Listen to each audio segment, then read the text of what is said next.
Hello ways அனைவருக்கும் வணக்கம். இந்த நாட்டுக்கு சென்றா நீங்க ஒரு மருத்துவ குழுவையே நிபுணத்துவத்தை காண்பீர்கள். பெண்கள், இளம் சிறுமிகள் மற்றும் சிறுவர்கள் ஆம்புலன்ஸ் சேவைகளை வழங்குகிறார்கள் மற்றும் செவிலியர்கள் மிகவும் சாதாரணமாக காணப்படுகிறார்கள், அதிகமாக காணப்படுகிறார்கள். நண்பர்களே, பிலிப்பைன்ஸின் இந்த நாடு உலகின் 2வது பெரிய தீவு கூட்டம் நிறைந்த நாடாகும். இங்குள்ள நாட்டில் அதிக எண்ணிக்கையிலான சிறைச்சாலைகள் உள்ளது. மக்கள் தங்கள் சாதிக்காக மட்டுமே சம்பாதிக்கிறார்கள், தங்கள் சாதிக்காக செலவிடுகிறார்கள். இந்த மக்கள் தங்கள் பணத்தை நல்ல உணவு மற்றும் உடைக்காக செலவிடுகிறார்கள். இது உலகின் மிகப்பெரிய செவிலியர்களை, அதாவது நர்சுகளை வழங்கும் நாடு. இங்குள்ள பெண்கள் எல்லா துறைகளிலும் ஈடுபட்டுள்ளனர். அது நல்லதோ கெட்டதோ அந்த பட்டியல் முழுவதும் அவர்களால் நிரம்பியுள்ளது. குறிப்பாக அரபு நாடுகளிலும் சிங்கப்பூர் போன்ற நாடுகளிலும் அவர்களை காணலாம். இங்குள்ள பெண்கள் நல்ல உணவகங்களை காணப்படுகிறார்கள். ஹோட்டல்கள், ரிச்சார்டுகள், நடனக்கூடங்கள் மற்றும் இது போன்ற மற்ற எல்லா துறைகளிலும் நல்ல மற்றும் கெட்ட துறைகள் இரண்டிலும் அவர்கள் வேலை செய்வதை காணலாம். அதன் அதிகாரப்பூர்வ பெயர் பிலிப்பைன்ஸ் குடியரசு. பிலிப்பைன்ஸ் உலகின் 2வது பெரிய நாடு. இந்த நாடு மிகப்பெரிய தீவு சங்கிலியை கொண்டுள்ளது. பிலிப்பைன்ஸ் 7641 தீவு சங்கிலிகள்ல பரவியுள்ளது. வானிலை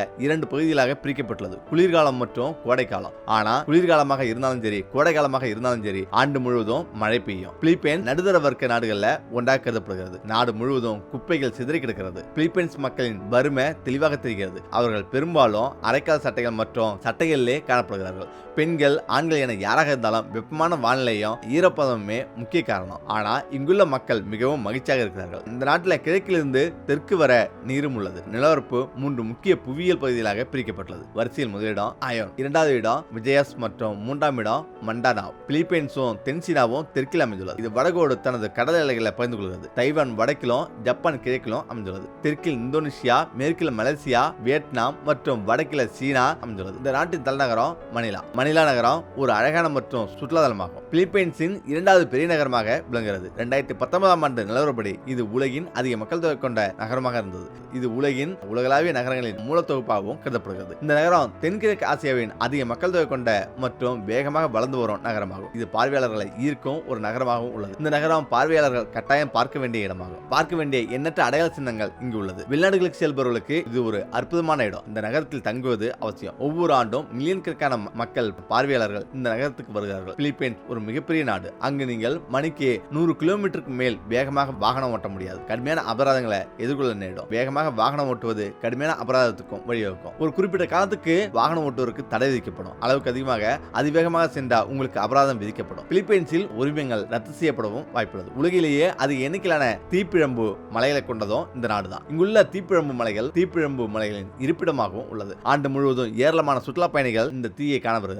இந்த தீப்பிழம்பு மலைகளை காண ஏராளமான மக்கள் இங்கு குவிகிறார்கள். மலைகளுக்கு அருகிலுள்ள குடியிருப்புகள் அவை அடிக்கடி தீப்பிழம்பு வெடிப்புகளால் பாதிக்கப்படுகிறது. ஒவ்வொரு ஆண்டும் தீப்பிழம்பு வெடிப்புகள் பிலிப்பைன்ஸ் குறிப்பிடத்தக்க சேதத்தை ஏற்படுத்துகிறது. சில நேரங்களில் வெள்ள வடிவில், சில நேரங்களில் தீ வடிவில் வருகிறது. ஒரு அறிக்கையின்படி உலகில் தினமும் நிலநடுக்கங்கள் பதிவாகும் ஒரே நாடு பிலிப்பைன்ஸ் தான். ஒவ்வொரு ஆண்டும் நிலநடுக்கங்களால் ஆயிரக்கணக்கானோர் காயமடைகின்றனர், இறக்கின்றனர். மேலும் பேரழிவின் விளிம்புக்கு இந்த மக்கள் தள்ளப்படுகிறார்கள். உலகம் முழுவதற்கும் செவிலியர்களை வழங்கும் மிகப்பெரிய நாடு பிலிப்பைன்ஸ் நாடு. இந்த நாடு செவிலியர்களை வழங்கும் மிகப்பெரிய நாடாகும். சுகாதாரத்துறை உட்பட உலகின் ஒவ்வொரு நாட்டிலும் நீங்கள் இந்த நாட்டு பெண்களை காண்பீர்கள். பிலிப்பைன்ஸ் சேர்ந்த ஆண்களும் காணப்படுகின்றனர். பெரும்பாலான அரபு நாடுகளில் நீங்கள் பிலிப்பைன்ஸ் நாட்டினரை காண்பீர்கள். Dubai, Bahrain, Oman, Singapore, Saudi Arabia, Kuwait முதலான அரபு நாடுகளிலும் மற்ற நாடுகளும் பிலிப்பைன்ஸ் நர்சுகளை காணலாம். இளம் பிலிப்பைனோ சிறுவர்கள் மற்றும் சிறுமிகளால் நிர்வகிக்கப்படுகிறது. மேலும் அரபு நாடுகளில் பிலிப்பைனோக்களின் ஆம்புலன்ஸ் சேவைகளும் நடத்தப்படுகிறது. ஒரு அறிக்கையின்படி பிலிப்பினோக்கள் உலகில் மிகவும் செழிப்பான மக்கள். குறைவான சாலை விபத்துகளில் பலியானவர்கள் பிலிப்பினோக்கள். அரபு நாடுகளைச் சேர்ந்த மக்கள் உணவகங்களை வேலை செய்கிறார்கள். மேலும் மக்கள் ஒவ்வொரு எளிதான வேலையையும் மகிழ்ச்சியுடன் செய்கிறார்கள். பிலிப்பினோக்கள்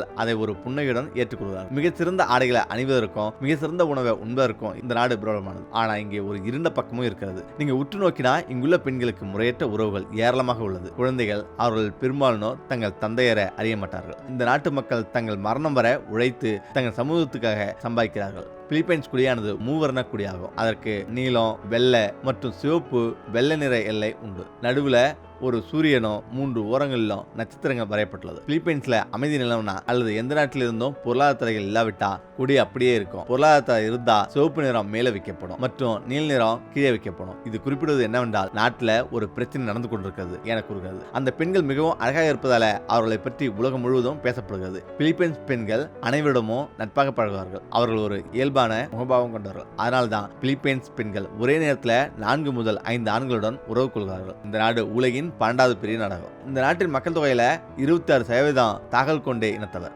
8% சபோனோ, 7% லங்கோ, 6% பிகோலியானோ மற்றும் மீதமுள்ள 20% பேர் பிற சமூகங்களை சேர்ந்தவர்கள். மதத்தை பற்றி பேசினா கிறிஸ்துவர்கள் 80% அதிக மக்கள் தொகையை கொண்டுள்ளனர். அதைத் தொடர்ந்து மதவாரியாக மற்றது 6%. இஸ்லாம் 2வது பெரிய மதமாகும். நசரேயர்கள் பிலிப்பைன்ஸை சேர்ந்தவர்கள். மிகப்பெரிய நகரம் கியூசோ நகரமாகும். பிலிப்பைன்ஸின் 2வது ஜனாதிபதியான 2ஆம் பிலிப்பைன்ஸ் நினைவாக அக்டோபர் 12, 1939 அன்று பெயரிடப்பட்டது. இந்த நகரத்தின் மொத்த பரப்பளவு 17,171 சதுர கிலோமீட்டர் ஆகும். இது பிலிப்பைன்ஸ்ல அதிக மக்கள் தொகை கொண்ட நகரமாகும். இந்த நகரத்துல எண்ணற்ற அடையாள சின்னங்கள் உள்ளது. அவை மிகவும் பிரபலமானது மற்றும் பார்க்க தகுந்தது. இந்த நகரம் மிகவும் நவீனமானது மற்றும் அழகானது. நகரம் முழுவதும் வணிகங்கள் ஏராளமாக உள்ளது. பிலிப்பைன்ஸ் அனைத்து பகுதியிலிருந்தும் மக்கள் தலைநகரான மணிலாவுக்கு வருகிறார்கள். பிலிப்பைன்ஸின் தேசிய மொழி பிலிப்பைனோ ஆகும். பிலிப்பினோ மற்றும் ஆங்கிலம் பிற நாடுகளில் பேசப்படுகிறது. இங்கு வரும் சுற்றுலா பயணிகள் தொடர்பு கொள்வதில் எந்த சிரமத்தையும் உணர்வதில்லை. நசரேயர்கள் 1543 ஆய்வாளர் ராயல் லோக் ஸ்பெயினின் 2ஆம் பிலிப்பைன்ஸ் பெயர்ல மெக்சிகோ நாட்டினர் மூலம் இந்த தீவுக்கு பிலிப்பைன்ஸ் என்று பெயரிடப்பட்டது. ஹிஸ்பானியோலாவின் மக்கள் 1565 குடியேறினர். அதன் விளைவா பிலிப்பைன்ஸ் ஹிஸ்பானியாலோ சுல்தானியத்தின் தலைநகரானது. பிலிப்பைன்ஸ் மேற்கத்திய நாடுகளில் ஒரு வர்த்தக மையமாக மாறியது. 1998 ஸ்பானிய அமெரிக்க அது முடிவுக்கு வந்தது. ஸ்பெயின் இந்த பிரதேசத்தை அமெரிக்காவுக்கு விட்டுக் கொடுத்தது. 2ஆம் உலக போரின் போது அமெரிக்காவிடமிருந்து சுதந்திரம் பெற்றது. இந்த நாடு 1946 அமெரிக்காவிடமிருந்து சுதந்திரம் பெற்றது. பிலிப்பைனோக்கள் அற்ப விலைக்கு விற்கப்படுகிறார்கள். அதாவது ஒரு சில சொற்ப பணத்துக்கு நீங்கள் மிகவும் அழகான பெண்ணுடன் அந்த நாட்டின் நகரங்களில் பெண்கள் உள்ள இடங்களுக்கு ரிச்சாக போய் நின்றா அவர்கள 20 பேர் உங்களை சுற்றி கூடுவார்கள். அவர்கள் புன்னையுடன் சிரிப்புடனும் உங்களுடன் பேசுவார்கள். இந்த கூடங்கள் வெளிப்படையாக செயல்படுகிறது. அதாவது விபச்சார கூடம் மற்றும் அரசாங்கத்தின் முழு ஆதரவையும் பெற்றுள்ளது. தாய்லாந்துக்கு பிறகு பிலிப்பைன்ஸில் தான் அதிக எண்ணிக்கையிலான விபச்சார விடுதிகள் உள்ளது. அதுவும் மதுவும் பன்றி இறைச்சியும் நிறைந்த ஒரு நாடு. நிறைய அங்கு சாப்பிடுவதும் குடிப்பதும் உண்டு. நடன விடுதிகள் இரவு முழுவதும் திறந்திருக்கும். அவள் மகிழ்ச்சி நிறைந்தது. பிலிப்பைன்ஸ்ல நீங்கள் பார்க்கும் பெண் உண்மையில் அவள் ஒரு பெண் மட்டுமல்ல, அவள் 1 அல்லது 2 குழந்தைகளின் தாய். அக்குழந்தைகள் அவளுடைய காவலனால் பரிசாக கொடுக்கப்பட்டது. பிலிப்பைன்ஸ்ல திருமணங்கள் கிட்டத்தட்ட இல்ல. பெரும்பாலும் திறந்த உறவுமுறைகள்ல குழந்தைகள் பிறக்கின்றன. பிலிப்பைன்ஸ்ல உள்ள நடன மதுக்கூடங்கள் மிகவும் ஒழுக்கமற்றது. நாடு முழுவதும் நடன மதுக்கூடங்களும் ஒழுக்கமற்ற தன்மையும் பரவலாக காணப்படுது. இதை பற்றி பேசினா விபச்சார தலைவர்கள் இங்கு அதிகம் உள்ளன. கடற்கரைகளை பொறுத்தவரை பைன் மரங்கள் நிறைந்த கடற்கரைகள் உள்ளது. அழகாக இருக்கிறது. ஆனா தகாத வார்த்தைகள் சர்வசாதாரணம். அவர்கள் அதை ரசிக்கிறார்கள். பிலிப்பைன்ஸ் தீவுகள் ஒவ்வொன்றும் மிகவும் அழகானது. அந்த தீவு தனக்கே உரிய தனித்துவமான பண்புகளை கொண்டுள்ளது. பிலிப்பைன்ஸின் ஆண்டு மொத்த உள்நாட்டு உற்பத்தி 1392 பில்லியன் ஆகும். மேலும் இங்குள்ள மக்களுக்கு கட்டண வருமானம் உள்ளது. பிலிப்பைன்ஸின் நாணய மதிப்பு நாடு முழுவதும் டாலர்கள் பயன்படுத்தப்படுது. மிகவும் பொதுவானது. பிலிப்பைன்ஸின் ஜனாதிபதி டாண்டே பாங். பிலிப்பைன்ஸின் முதல் ஜனாதிபதி டாண்டே பாங் ஆவார். இவர் ஜூன் 30, 1922 அன்று ஜனாதிபதியானார். பிலிப்பைன்ஸின் தேசிய உணவு